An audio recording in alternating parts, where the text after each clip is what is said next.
They say blood is thicker than water, but what if that blood is drowning you? From the moment we are born, we are taught one single universal truth. Family is everything. It is our foundation, our safety net, the one bond that should never be broken. But what if that bond becomes the very thing that breaks you? Right now, a silent epidemic is unfolding in America and around the world. It's happening in millions of households, yet it remains one of society's last great taboos.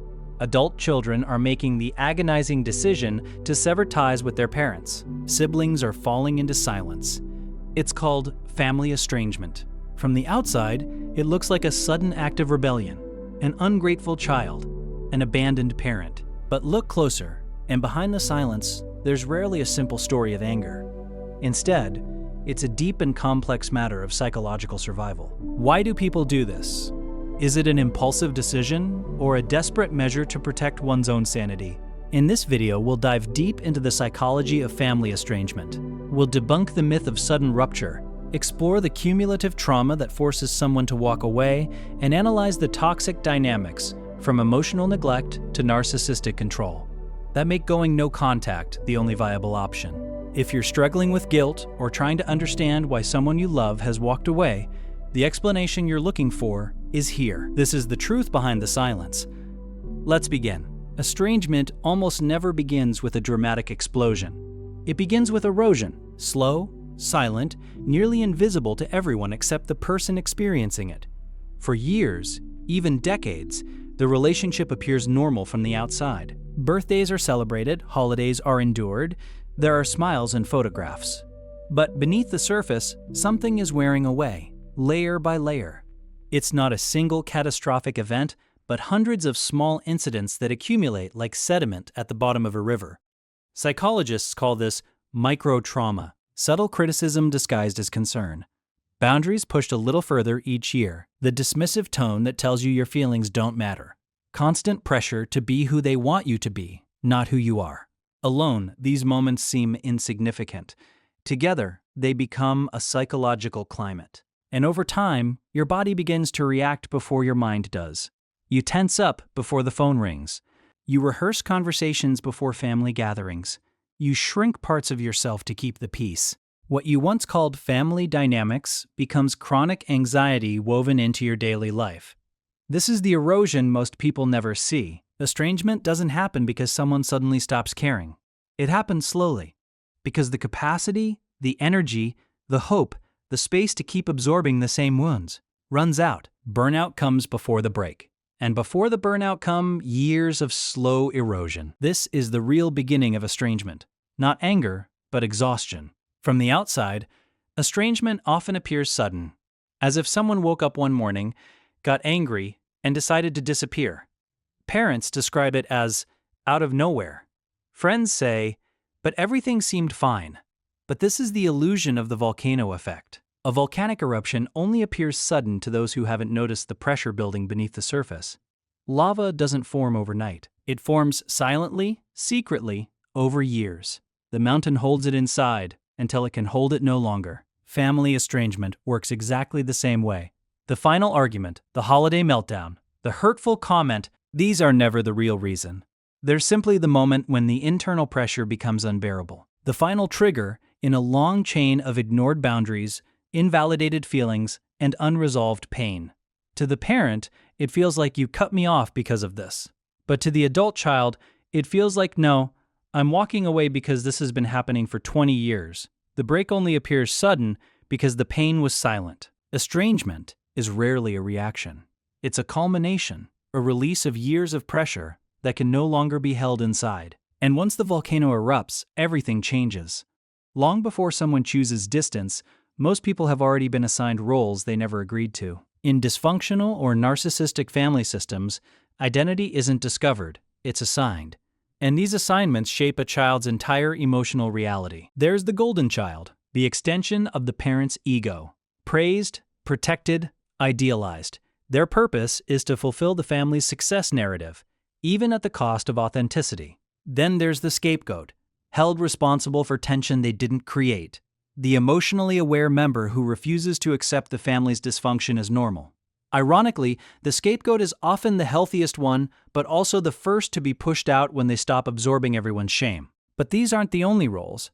There's the invisible child, the one who survives by disappearing, staying quiet, needing little, learning that attention is dangerous. As adults, they become self-sufficient, but chronically uncertain whether they deserve to exist out loud. And then, perhaps the heaviest role, the parentified child. The child who becomes the emotional caretaker of their own parents, the mediator, the peacekeeper, carrying responsibilities far too heavy for their age. These children grow up believing that love must be earned through service, sacrifice, and silence. None of these roles allow a child to develop their true self. They create patterns of guilt, obligation, and emotional suppression that follow a person into adulthood. And when someone finally steps out of the role, when they try to be a whole person instead of a function of the family, the system reacts. It resists, blames, punishes. Because in these kinds of families, the moment you reclaim yourself is the moment you become a threat. For many, estrangement isn't about abandoning family. It's about escaping the role that was breaking them. Some wounds bleed, others don't, and the ones that shape us most are usually the latter. Emotional neglect is silent. It leaves no bruise, no scene, no clear moment you can point to and say, that's when it happened. Instead, it's defined by what never happened, the comfort that was never offered, the protection that never came, the curiosity about your inner world that no one ever showed. Growing up without emotional attunement teaches a child something devastating, that their feelings are either too much or not worth noticing. And as adults, these same individuals often become people who appear strong, independent, even unaffected, but carry a particular ache that never fully goes away. This is the empty well.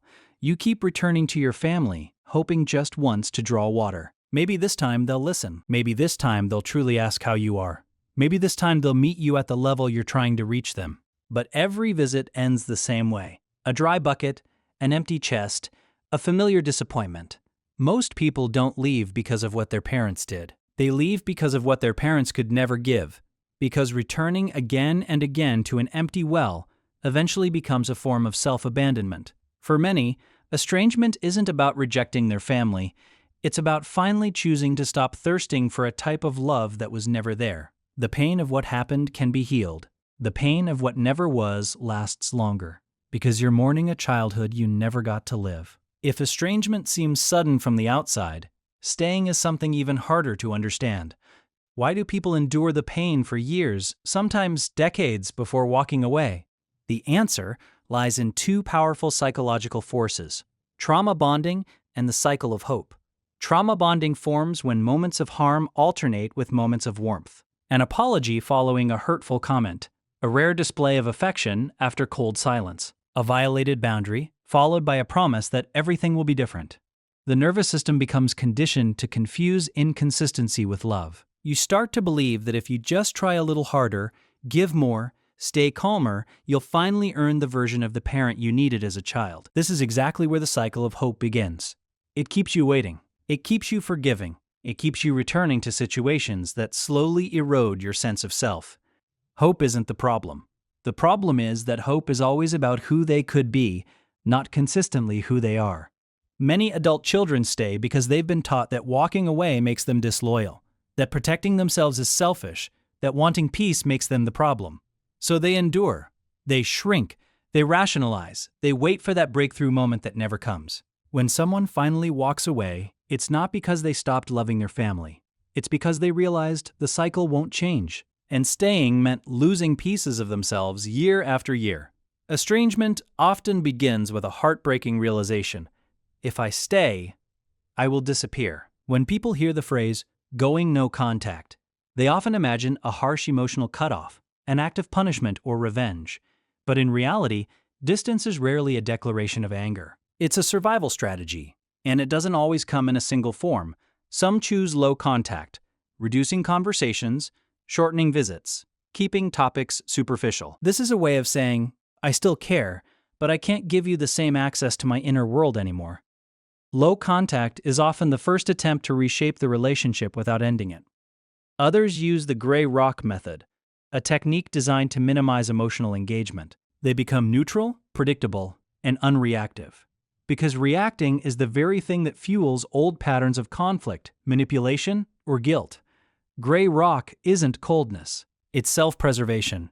And then, after years of trying, some choose no contact, not because they hate their family, but because every boundary has been ignored one time too many. No contact becomes the last resort, the final available path to stop the cycle, reclaim mental health, and rebuild identity. Psychologically, choosing distance triggers grief, guilt, and relief simultaneously. You grieve for the parent you hoped for, feel guilty for wanting peace, and breathe easier when the chaos finally stops. It's a deeply conflicted decision, one made after all other attempts have failed. Distance isn't rejection, it's clarity. It's the moment someone says, "I can't change you, but I can protect myself." And for many, this distance, whether small or total, is the first time they finally feel safe. When someone chooses distance from their family, the world often assumes the hardest part is the separation itself. But the deeper pain, the part almost no one talks about, is the grief that follows. Ambiguous loss is a unique type of grief. It occurs when the person you're mourning is still alive, still out there, still posting pictures at Christmas, but emotionally unreachable. There's no funeral, no final goodbye, no ritual to help you move forward. Just an ongoing ache, a question mark where there should be closure. You're not just grieving the relationship you lost, you're grieving the relationship you never had. The version of your parent who could have protected you, understood you, or loved you unconditionally. And letting go of that imagined parent, the person you hoped for throughout your entire childhood, can feel like losing them twice. Then come the holidays. Thanksgiving tables with an empty chair. Christmas mornings that feel too quiet. While everyone else seems wrapped in warmth, you're managing a complex, invisible grief that no one knows how to comfort. And yet, even within the grief, there's relief. The anxiety is gone. The chaos has stopped. Your nervous system finally breathes. But this relief often comes with guilt, as if choosing peace makes you disloyal to those who raised you. This is the emotional cost of freedom, the heartbreak of choosing your own well-being over your past. It's not easy. It's not simple. But for many, it's the only way to stop inheriting pain they were never meant to carry. And healing begins the moment you realize you can grieve what you've lost while still moving toward the life you deserve. For many people, estrangement isn't the end of a story. It's the beginning of a life they were never fully allowed to live. Because when the noise settles and the guilt softens, something unexpected begins to emerge. A sense of self that's been buried under years of roles, expectations, and emotional survival strategies. Reclaiming identity isn't a sudden enlightenment. It's a slow, delicate process of rebuilding. You learn to ask questions you were never allowed to ask. What do I actually want? What do I enjoy? What feels safe to me? And perhaps for the first time, your choices aren't filtered through fear of judgment or punishment. You stop shrinking. You stop apologizing for existing. You start trusting the inner voice that's been silenced for so long. Healing also means breaking the intergenerational cycle. Many adults who walk away do so not with bitterness, but with clarity. This ends with me. They refuse to pass on the chaos, the emotional starvation, the conditional love. They begin to parent themselves with compassion. And if they eventually have children, they offer them a version of safety they never received.